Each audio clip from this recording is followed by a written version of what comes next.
მოგესალმებით მეგობრებო. მოკლედ, რამოდენიმე დღეში ეგრეთ წოდებული არჩევნები არის. საქართველოში ხოცვა-ჟლეტვა ერთმანეთის ჭამა არის.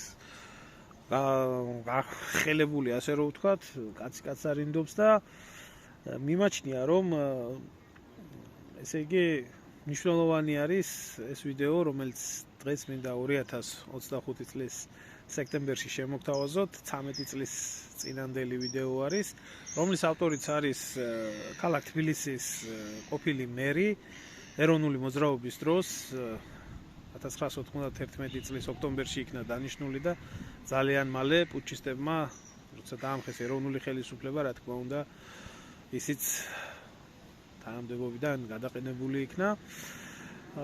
და რა მინდა უბრალოდ გითხრათ, მიმაჩნია, რომ ეს არის ძალიან მნიშვნელოვანი ვიდეო, მინიმუმ 13 წლის შემდეგ ასე ყველაფერი ახდენოდეს ქართულ საზოგადოებას, ძალიან იშვიათად ხდება, ამიტომ დღეს არაფერი არ შეცვლილა და ალბათ 13 წლის წინ რომ დაეჯერებია ქართულ საზოგადოებას ბატონი თამაზო აშაძისთვის, შეიძლება დღეს აბსოლუტურად სხვა რეალობა ყოფილიყო, მაგრამ მაშინ არავინ არ დაეჯერა მისი აჟიტირებული იყო საზოგადოება და ალბათ ერთ-ერთი ფაქტორი ისიც იყო, რომ ახლა ვის აინტერესებს სიმართლე, ღარიბი კაცის ნათქვამის სიმართლე, თუ მას მილიონები და მილიარდები არ აქვს. ამიტომ ვისაც აქვს მილიონები და მილიარდები, 13 წელიწადია ის მართავს ქვეყანას და ამიტომ 13 წლის შემდეგ ხსნელის გადამრჩენელის არჩევნები არის ისევეს და 13 წლის წინანდელ სიმართლეს მოусმინეთ და თავად გააცნობიერეთ ეს ყველაფერი, რამდენად მართალი იყო ეს ადამიანი და ხვალზე კიდევ ვინც აპირებთ არჩევნებში მისვლათა მონაწილეობის მიღებას და გადამრჩენელის გადარჩენას, დაფიქრდით. მე ვამბობდი და კიდევ ვამბობ, საქართველოში ოპოზიცია არ არის. ხაზგასმით ვამბობ, ეს არის განაწყენებული ხალხი, ეს არის გამოგდებული ხალხი, ეს არის ადამიანები, რომელსაც არავითარი პროგრამა არ აქვს, გარდა ერთისა, მათი სურვილი უმეტესობის არის სახელმწიფოს დანგრევა. ახლა ახალი მოთამაშე შემოვიდა პოლიტიკურ სპექტრში, ეს არის ივანიშვილი. ახლა ბატონებო, მე თავს მოვალეთ ვთვლი ისევ და ისევ, რომ ქართველ ხალხს ვამცნო, ვინ არის ივანიშვილი, ჩემი შესაძლებლობის არგინებში. სააკაშვილი მოგენატრებათ.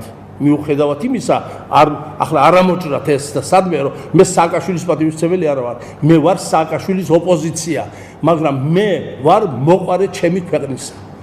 ივანიშვილის შესახებ ცოტა ქვემოთ მოგიყვებით, ესე იგი მისი პირადი თვისებების შესახებ. რა თვისებები აქვს, რომელიც არ უნდა ჰქონდეს სახელმწიფო მეთაურს. ივანიშვილის გამოჩენამ ოპოზიციური სპექტრის უდიდესი ნაწილი, რომელიც წვეთოვანზე იყო, კვდებოდა რა, წვეთოვანზე იყო, აი მიერთა მათ და შეეკედრა ივანიშვილს, რაცა ივანიშვილმა შეასრულოს ლოკომოტივის მოვალეობა და შეიყვანოს პარლამენტში, ეს არა ხალხი სუფთა თავს სიტყვის მნიშვნელობით, ეს ნაძირლები ხაზგასმით აღნიშნეთ, ყველგან არ გამოტოვოთ. ესენი ვინ არიან, ბატონებო, დავასახელოთ გვარები. ვინ არის რესპუბლიკელები? რესპუბლიკელები, ჩემო შვილებო, თქვენ პატარები ხართ, არიყავი, ეს არის დაუძინებელი მტერი საქართველოსი და ეროვნული მთავრობის. ბერძენიშვილები, ესენი, ბატონო, მასთან ერთად ესე ირაკლი ბათიაშვილი, ერის მტერი, ყოფილი კონგრესმენი, ესე ყველაფერზე ხელის მომწერი, ეს ერთი ჯგუფი. მეორე ჯგუფი, ეს არის ალასანია ჯგუფი, არაფრის გამკეთებელი, ვინ არ არის ალასანიასთან, ვინ არ არის. მესამე არის კირთაძე, გაერცა, შალვა ათელაშვილის მივიდა. კირთაძე უნივერსიტეტის კიბეებზე როიჟდა, უკანა ნალი ცარცით ამახ შემოხაზული როიჟდა ის ადგილი, სადაც იჯდა იქ, როცა ეროვნულ მთავრობას ებრძოდა. აი ასეთი ხალხი ყავს შემოკერებული ივანიშვილს. მადარი გუბას სარიკიძის ხალხი, ისა შავიშვილი. შავიშვილი ეს არის მარაზმი საქართველოსთვის, ეს იყო საკონსულტაციო საბჭოს ხელმძღვანელი ხუნტის დროს, მაგურჩევდა როგორ დაენგრიათ საქართველოს. აი ეს სპექტრის შეკრიბა ბიძინა ივანიშვილმა და ამათ უნდა რომ რეანიმაცია გააკეთოს და ჩვენ მივიღეთ ახალ პარლამენტში უმრავლესობა. თქვათ რას ამბობს ივანიშვილი, შევედი უმრავლესობი და ჩვენ უმრავლესობაში მივიღებთ ხალხს, ვინც ქვეყანა დააქცია. აბა ნახეთ ბატონებო, სიები გამოხვეოდა, ვის ეხმარებოდა ივანიშვილი, მათ ხო სამშობლოს მოღალატეებით არის სავსე ბატონებო. ნუ თუ სირცხვილი არ არის, ვინც სამშობლო დაარღვია, დაანგრია, იმას 5000 ლარებს აძლევს და ჭეშმარიტი პატრიოტები არიან ციხეებში, არიან მიწაში, არიან ემიგრაციაში.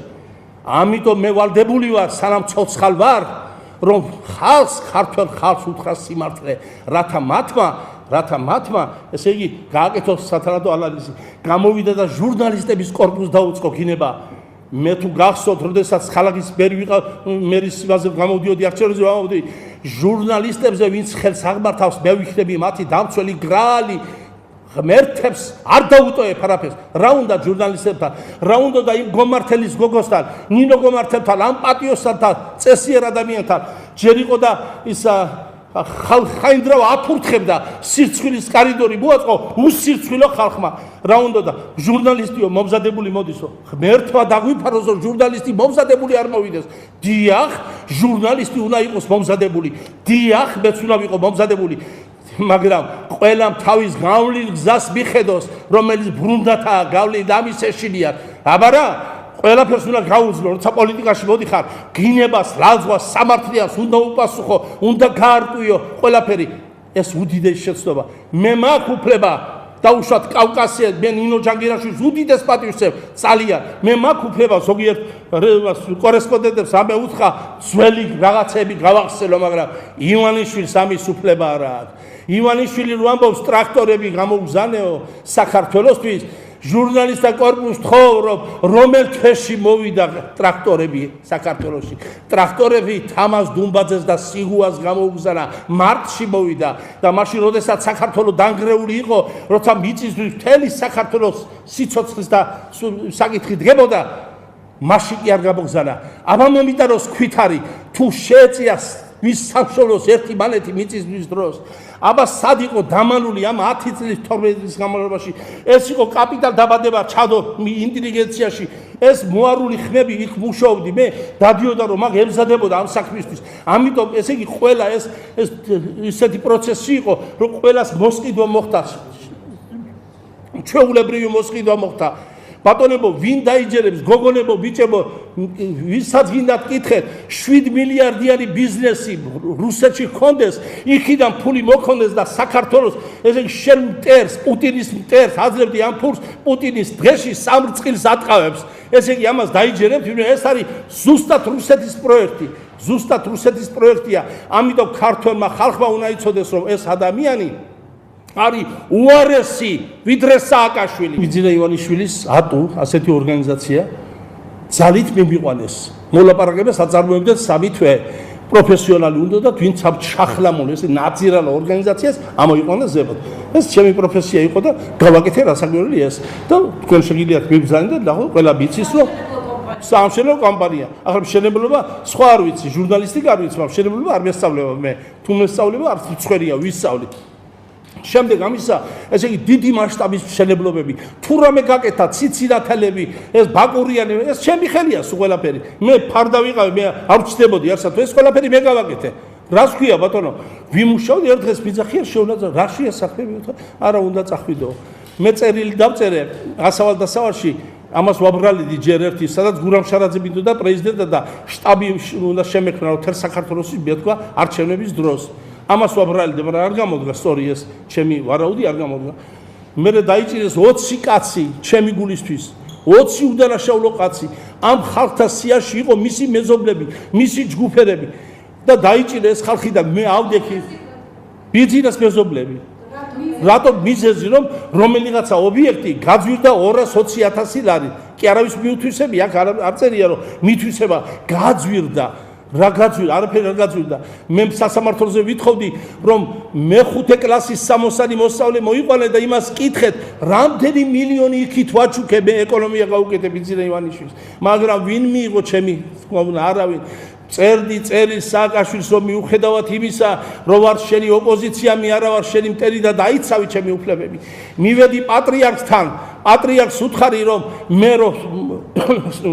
მე სინდისის წინაშე სწორი ვიყო, გეუბნები რომ უთხარი ბიძინა ივანიშვილს, რომ ნახოს ეს საქმე, მაგის მოწყობილია, რასაკვირველია, ბიძინა არის ყველაფერი ამის მომწყობი, უკვე დადგენილი მაქვს ეს. პატრიარქმა მომისმინა კარგად, მე პატრიარქთან კარგი ურთიერთობა ახლა რომ ამბობ, პატრიარქმა არ მიგვიღო ეს პრობლემა, ჩემთვის არ არსებობს. პატრიარქმა იცის მე ვინა ვარ. კაცხადება დაუწევდა, მე 2 კვირის მერე შემომითვალა, რომ ესე იგი ჩვენო ბიზინა ივანიშვილთან არა გვაქვს კარგი ურთიერთობაო. არა აქვს კარგი ურთიერთობა? ყველამ გამწირა მე. პატრიარქმაც, ივანიშვილმაც, პრეზიდენტმა ჩემი ღირსება შელახეს მაგრამ. ამიტომ უწოდე მე ამ მას ინტერვიუში, წინა ინტერვიუში ბიძინა ივანიშვილის მაიმუნი და დაძირალა. ვინც ადამიანის ღირსებას უდანაშაულოდ შელახავს, ის არის მაიმუნი და დაძირალა. და მოგახსენებთ, მიუხედავად იმისა, ქართველი ხალხი არ კითხულობს, ვინ არის ბიძინა ივანიშვილი? მარტო ფული და მიდის იმის დანარჩენს არაფერს არ კითხულობს. ასე ბრმა, ბატონო? ვინ არის? აი ეს არის ბატონებო, უდანაშაულო ხალხის დამჭერი და არა გამკითხავი და ყველაფრის მომსმენი. არა ბატონო, ვინ და წერილი მიწერეს საიდუმლოდ პროკურატურაში ვითომ იყო დარღვევები. რომ დაიჭირეს ეს სოციკაცი სინდისის ქეჯნამ შემაწუხა მე მივედი თვითონ. როგორ დავთავრდა ეს? შერცხვათ 4 თვის შემდეგ საპროცესო გარდა 20 კაცი გამოხმარის გარეთ. არაფრის გულისთვის ხალხი ტიროდა და რისთვის იჯდა არ ვიცოდი. ჯგუფელები დაიჭირა თავის პარტაზე რო იჯდა არაფრის გამო ვიცი მუშაობდა.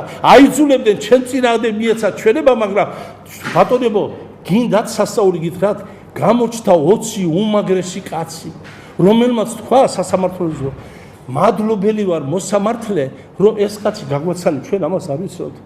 ასე რომ ხელი დაადევით.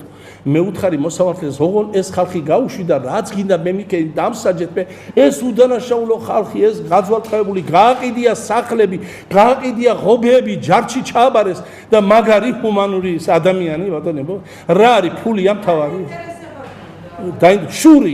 შური. ამიტომ ბატონებო, მაგარი ადამიანი მომსმენი. მეორე, ჩვენ წამოვედებით უდიდეს წინააღმდეგობას რუსეთთან. რომ მაგ მოვიდეს, ესე იგი გეუბნებით რომ მე სააკაშვილის მომხრე არა ვარ, მაგრამ გელაპარაკებით რომ ივანიშვილი დაღუპავს, უარესად დაღუპავს საქართველოს ვიდრე სააკაშვილი. აი დამიჯერეთ ბატონებო, ეს აი ჩემდა საუბედუროთ უნდა ვთქვა ესა, რომ ასეთი მდგომარეობა არის. ესე იგი რა უამრავი საქმეები აქვს გაკეთებული, უამრავი საქმეები. არაფერი ახლა იმაზე, ხელმოქმედებაზე. ბატონო 4-ჯერ მე ხელმოქმედებას აკეთებს აბრამოვიჩი. აბა დამისახელეთ 1 მილიარდერი სოფიოს სხვადასხვა კუთხეში წავძაენ ბივლინებით ბატონები და კითხეთ აკეთებ თუ არა ხელმოქმედებას ვინ დაგაყენებს ბატონო ხელმოქმედების ჭირიანი ბიზნესმენი აქ არა 20 მეტრი აქვს ჯიბაში იმას აკეთებიებო ხელმოქმედებას ვინ დაგაყენებს ხელმოქმედებას აკეთებდა და კაპიტანი ემზადებოდა ამ საქმისთვის ემზადება რომ როგორმე ესე იგი გახდეს საქართველოს პრეზიდენტი ოპოზიცია არ არის არ არის ოპოზიცია ჩვენ და საუბედოდ შემკავებელი ძალა საქართველოში არ არის ოპოზიცია მოსპეს გაჩეჩილაძეებმა სუმბათაშვილებმა ბურჯანაძე მარაზმი ერთხმას ვერ მიიღებს ბატონებო რომ გამოდის ესე იგი მაგელი სადაც უნდა იყანო კენჭი ვერსა დეპუტატად ვერ გავლიან ახლა უნდა ბიძინა შეეკეთრო რომ შეიყვანოს უკან და არ იქნება ტრაგედია ბატონებო ისევე ეს ხალხი მოვიდეს პარლამენტში იგივე ხალხი ვინც საქართველოს დააქცია ეს არის უბედურობა ბატონებო ერის ეს არ უნდა განმეორდეს ბატონებო ამას ყველა უნდა აღვდგეთ წინ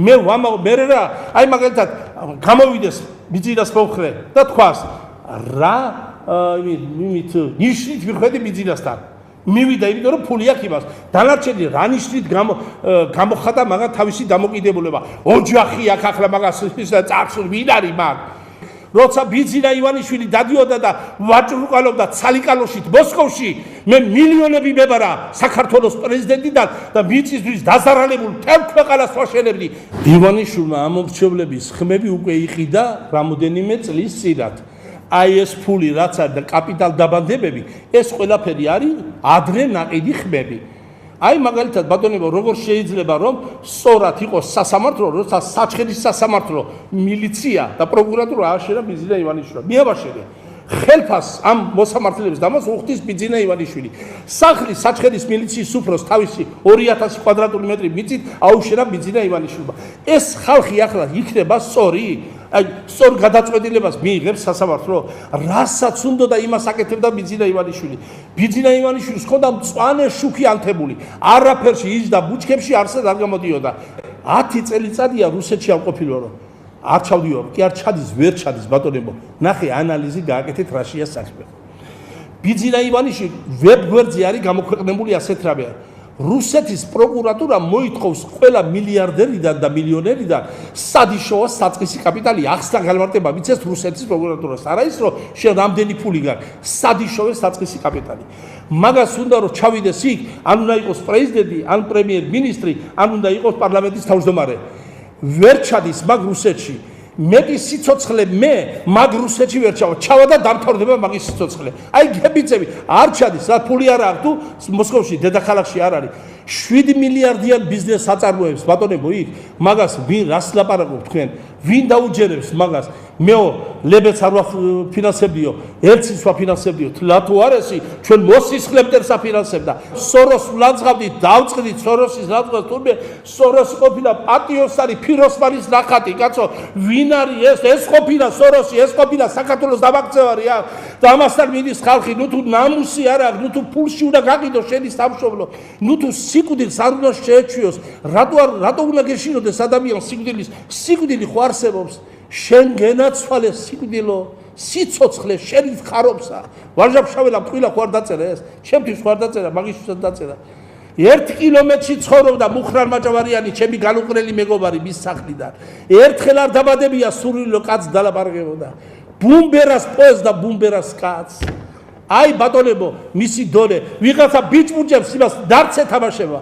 ნახე ახლა ვინ უდრას ვერცი, ტრიპოლსკი, კრიმინალი.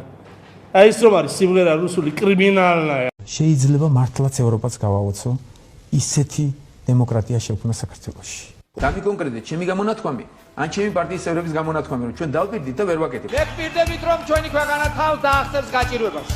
მე ვპირდებით, რომ ჩვენ შევამცირებთ გაუმართლებლად მაღალ კომუნალურ გადასახადებს. პენსია არანაკლები იქნება, ვიდრე საარსებო მინიმუმია. ხალხი გაკვეთრებული არ აქვს რეალური შემოსავალი და შესაბამისად გადასახადები ძალიან ძიმედ ვირთად აწევს დღეს მოსახლეობას. ის რომ ელექტროენერგია დღეს ევროპული საშუალო ფასია და ის რომ სხვა გადასახადების თუგნებად გაზის გადასახადიც ევროპულს უთანაბრდება ლამის, აი ეს არის აბსოლუტური აბსურდი. ესეთი დონის გადასახადები რაც საქართველოში არსებობს, ხვალიდანვე შეიძლება ამის განახევრება. რა თქმა უნდა, სოციალური გადასახადები აუცილებლად შემცირდება ჩვენი მოსვლიდან. ჩვენ დავადგენთ საარსებო მინიმუმის ახალ რეალურ ზღვარს.